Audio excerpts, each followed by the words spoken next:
Bonjour à tous et très heureux de se retrouver, même si j'aimerais qu'on puisse se retrouver tous ensemble au centre Jean 23, et on le fera dès que ce sera possible. Alors, nous avions vu dans nos rencontres d'aumônerie des dernières fois des personnages bibliques. Je ne sais pas si vous vous souvenez de Job et de la souffrance, d'Esther également. Aujourd'hui, nous commençons un nouveau cycle de 3 enseignements sur la théologie.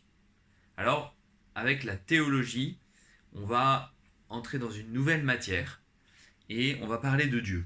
On va parler de Dieu avec notre intelligence. On va réfléchir sur Dieu avec notre intelligence. Et on va parler de choses aussi qui sont invisibles. Alors, une petite histoire pour vous montrer qu'on peut parler de choses invisibles. C'est une histoire vraie qui s'est passée entre un astronaute et un neurologue russe. L'astronaute était athée. Et cet astronaute, étant allé dans les cieux, a dit « J'ai été dans le ciel et je n'ai vu ni les anges ni Dieu ». L'air de dire « Dieu n'existe pas, l'invisible n'existe pas ». Et le neurologue a dit « J'ai opéré de nombreux cerveaux et des cerveaux très intelligents et je n'ai jamais vu une pensée ». Et alors on voit bien l'absurdité de dire que les pensées n'existent pas. Et cela montre l'absurdité de dire « Parce que je n'ai pas vu Dieu, il n'existe pas et je ne peux pas en parler ». Si, nous pouvons parler des choses invisibles. Alors qu'est-ce que la théologie ? Première chose qu'il faut essayer de trouver ensemble. Théo, évidemment ça veut dire Dieu. Logie, le logos, c'est la raison. Donc la théologie, c'est la science de Dieu. Pourquoi se casser la tête à chercher, à réfléchir sur Dieu ?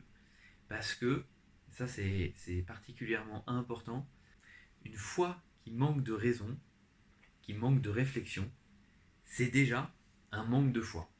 C'est-à-dire celui qui ne réfléchit pas sur sa foi, petit à petit, sa foi diminue et il est en danger par rapport à sa foi.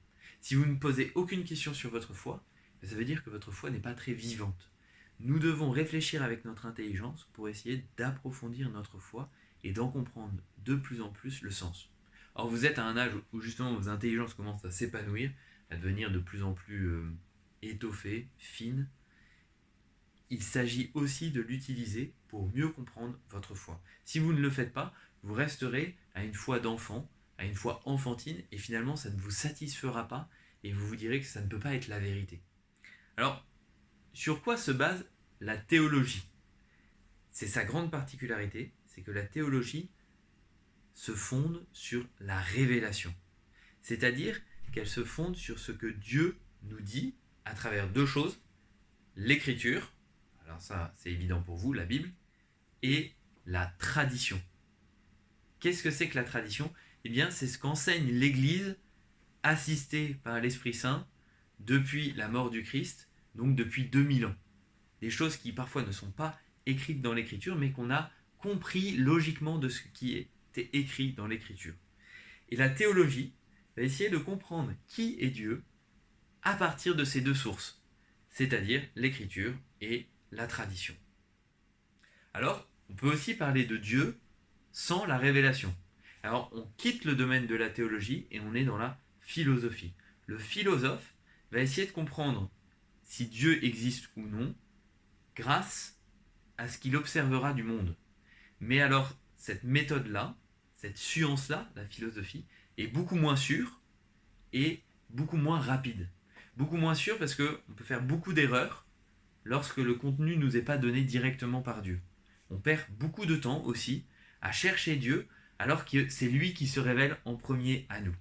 La première affirmation, on pourrait dire, que nous donne la révélation, c'est que Dieu est créateur.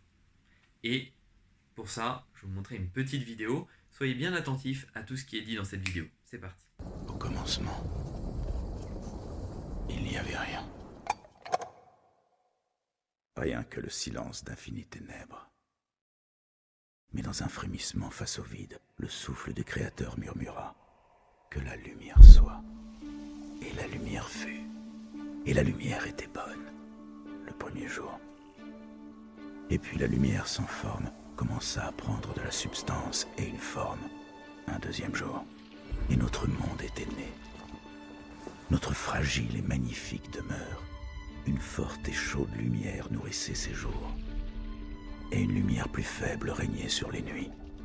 Il y eut le soir, et le matin, un autre jour.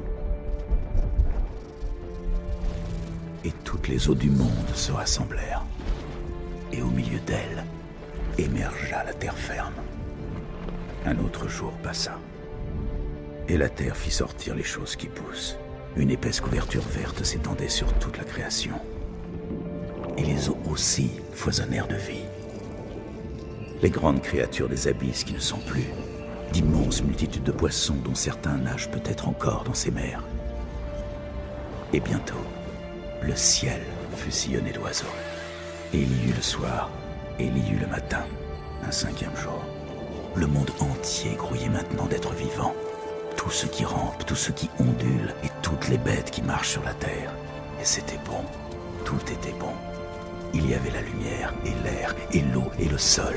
Tout était pur et inaltéré. Il y avait des plantes et des poissons, des oiseaux et des bêtes, chacun suivant son espèce, tous appartenant au grand tout, tous à leur place, et tout était dans l'équilibre. C'était le paradis, un joyau dans la paume du Créateur.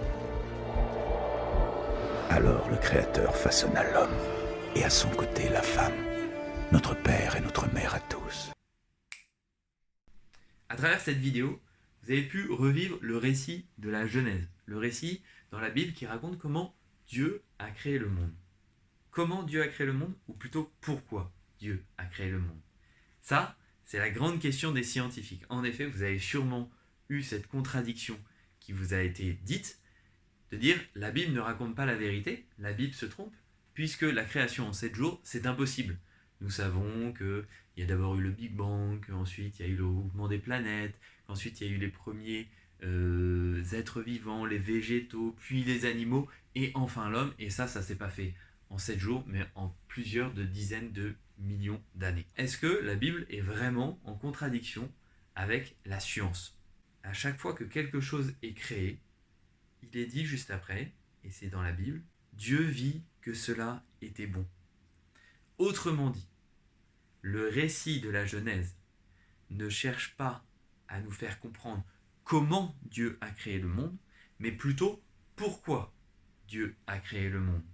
Et ça, c'est très important quand on lit un texte, de se dire quelle est la question à laquelle répond l'auteur. Par exemple, je vous prends un exemple. Le fait que vous alliez à la messe le dimanche. C'est un exemple qui vous est familier puisque vous allez tous à la messe tous les dimanches. Eh bien, si je pose la question du comment tu vas à la messe le dimanche? Certains d'entre vous me répondront, eh bien, je me lève, je prends mon petit déjeuner et ensuite, en famille, en voiture, nous allons à la messe, nous partons un quart d'heure avant le début de la messe puisque nous habitons à un quart d'heure de l'église. D'autres diront, moi, mes parents ne vont pas à la messe, donc je me lève tout seul et je pars à pied puisqu'ils ne veulent pas m'emmener à l'église et je vais à l'église seul et pour ça, je prends une demi-heure parce que j'habite à une demi-heure à pied de la messe. Maintenant, si je vous pose la question de pourquoi tu vas à la messe, vous ne me raconterez pas du tout la même chose. Moi, je vais à la messe, c'est parce que je veux vivre avec le Seigneur. Je veux revivre son sacrifice, son amour qui m'aime jusqu'au bout. Je veux lui rendre un petit peu de tout l'amour qu'il me donne. Et j'ai besoin de la prière des autres, j'ai besoin de vivre en communauté et de sentir cette prière, tout ce peuple, toute l'Église qui tourne son cœur vers Dieu. Vous voyez que les récits sont complètement différents. Dans le premier récit, on répond à la question du comment. Dans le second récit, on répond à la question du pourquoi. Eh bien, c'est pareil pour la Genèse. La Genèse répond à la question du pourquoi, alors que les sciences répondent à la question du comment. Comment s'est fait la création, ou pourquoi Dieu a créé le monde. Et si on regarde le récit de la Genèse, pourquoi Dieu a créé le monde? Eh bien, il l'a fait totalement gratuitement, par pur amour. Et il l'a fait toujours pour le bien de l'homme. On voit que chaque chose est bonne, est faite pour le bien, est faite pour plaire à Dieu. Et au sommet de cette création, on voit qu'il y a l'homme. On comprend ainsi qu'il n'y a pas de contradiction entre la foi et la science. Vous voyez, la théologie nous aide à comprendre cela. Et ça vous fortifie dans la foi. Donc, réfléchir sur sa foi avec son intelligence, cela vous aidera à avoir une foi forte. Alors que ne pas réfléchir, c'est vous mettre en danger au niveau de votre foi. Donc voilà, pour aujourd'hui, vous trouverez en commentaire de cette vidéo un petit questionnaire auquel vous pourrez répondre pour voir si vous avez bien compris le sens de cette petite séance. Je prie bien pour vous. Je vous demande de prier aussi pour moi. Et nous nous retrouvons la semaine prochaine pour une nouvelle vidéo de l'aumônerie en ligne. Your love defends me. Yeah.